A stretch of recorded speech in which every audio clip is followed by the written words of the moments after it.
Et nous sommes avec notre invité en éducation, Nodjina Mbaye Frédéric. Vous êtes doctorant didactique et on va parler autour des manuels de l'enseignement de base. Surtout de ce recueil de chants pour école primaire. Le recueil des chants, forme, voilà, de livres et CD. Ah, merci tout d'abord. On ne sait pas trop. Peut-être que vous allez nous en parler de ce recueil.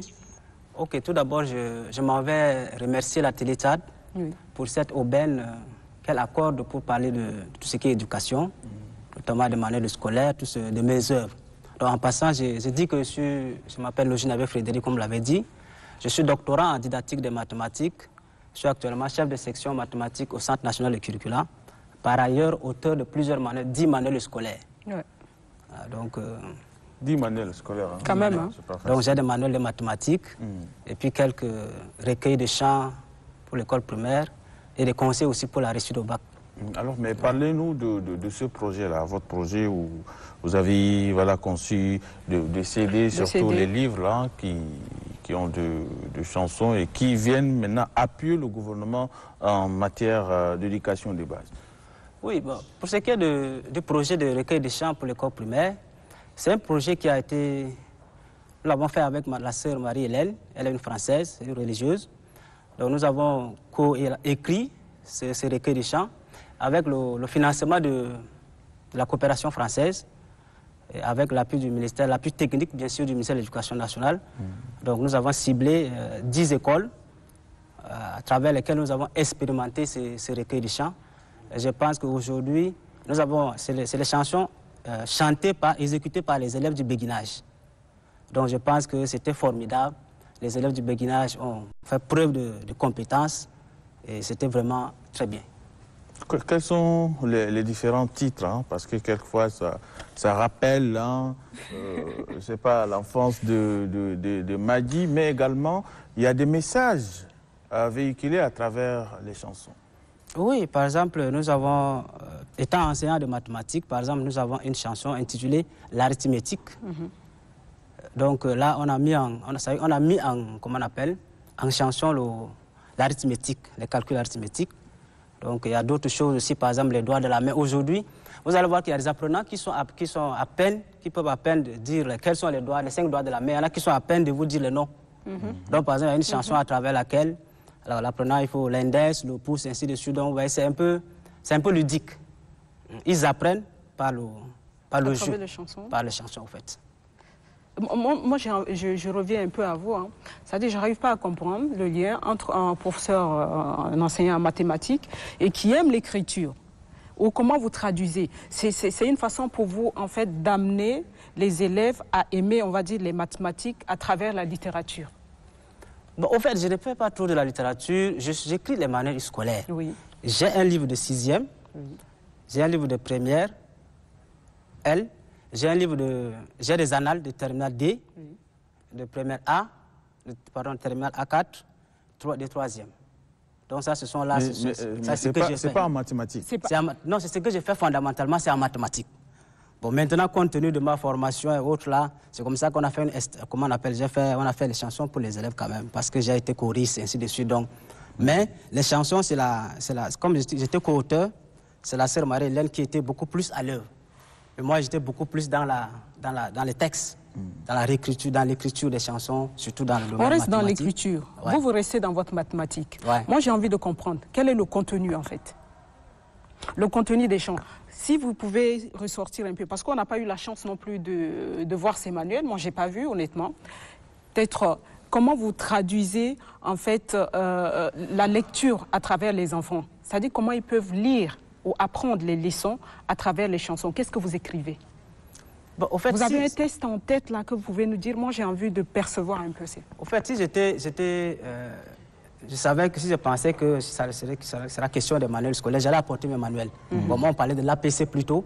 Bon, mais qu'à cela ne tienne, on va en parler. Oui. Donc, par exemple, il y a une chanson, on dit pour réussir à l'école. Donc, à travers la chanson, on a donné les conseils aux élèves. Ça veut dire pour réussir à l'école, il faut s'occuper de sa santé, par exemple. Il faut un temps minimum de sieste pour un élève. Voilà. Donc, à travers cette chanson-là, nous passons un message qui puisse optimiser la réussite scolaire. qui contribuent à la réussite scolaire et à l'épanouissement aussi psychomoteur de l'apprenant, parce que quand il chante, il y a aussi d'autres aspects, d'autres compétences.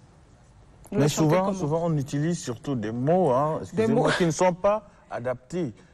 Maintenant, moi, c'est maintenant que j'arrive à comprendre un peu, c'est pas les chants, parce que les mots utilisés, souvent, c'est un peu compliqué pour un enfant de CP1, CE2, C1, tu vois. Non, je dis que les mots ne sont pas... C'est vrai que les mots sont compliqués, mais chez nous, par exemple, en didactique de mathématiques, on parle du niveau de formulation. Ça veut dire que un mot peut être formulé à niveau de terminal, par exemple, mais quand on arrive en 6e, on formule autrement. Ce n'est pas le haut. Donc, dans les chansons également, si la chanson est adaptée aux élèves du primaire, on essaie d'utiliser un langage qui est adapté également à leur niveau. Vous les chantez comment? Par exemple... Ces chansons. Pardon? Vous les chantez comment? Oui, par exemple, la chanson sur les 5 doigts de la main. Oui. Nous avons dit que la main fait partie... Donc, il y a beaucoup de chansons comme ça. Donc, je pourrais faire la cappella. Bon, mais peut-être que je pourrais revenir dessus. Allez-y, il n'y a pas de souci. Voilà. C'est ce que m'écouter m'a dit. Elle m'écoutait. Moi, j'aime la musique. Je ne sais pas chanter tout ça, mais j'aime écouter la musique. Si elle me disait j'apportais le CD, elle pourra bien écouter. Mais vu que vous êtes là, nous, on profite toujours des occasions. Quand vous êtes là, on vous cope directement et puis voilà. Parce que le CD, on ne sait jamais. Parce que là, ça passe sans filtre en direct. Oui, c'est vrai. Donc, ça veut dire que là,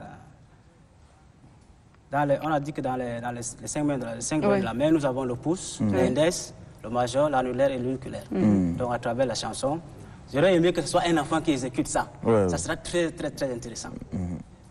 Donc, je pense qu'il faut avoir une autre... Il faut avoir peut-être une autre séance.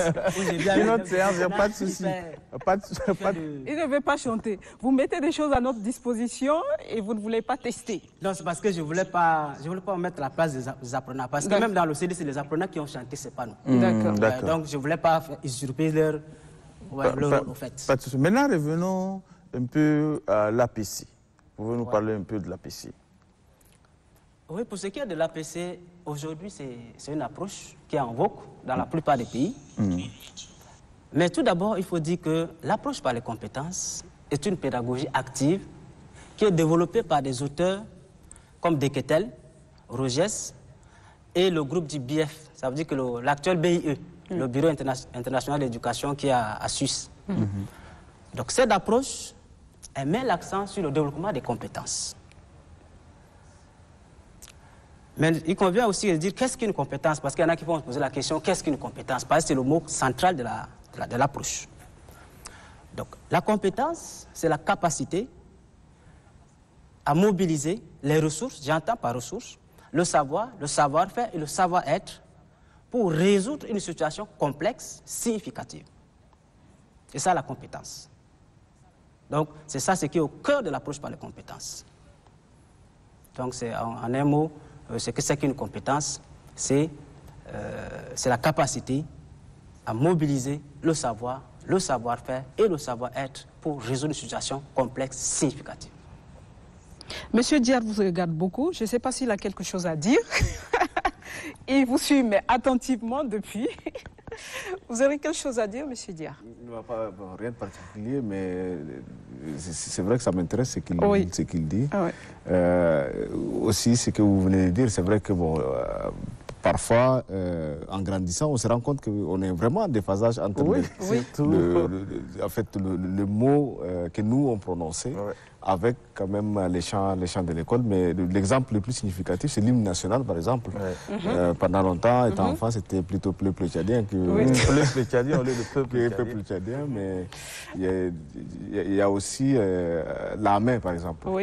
Voici ma main, la 5 doigts.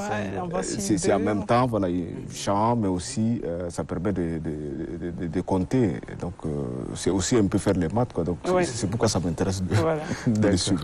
Voilà. Alors, monsieur Frédéric, ces derniers temps, beaucoup parlent du problème de la baisse de niveau. Il faut le dire, parce que là, vous êtes là en train de nous parler un peu de l'éducation de base. Mais qu'est-ce qui ne marche pas? Est-ce que vous avez une lecture?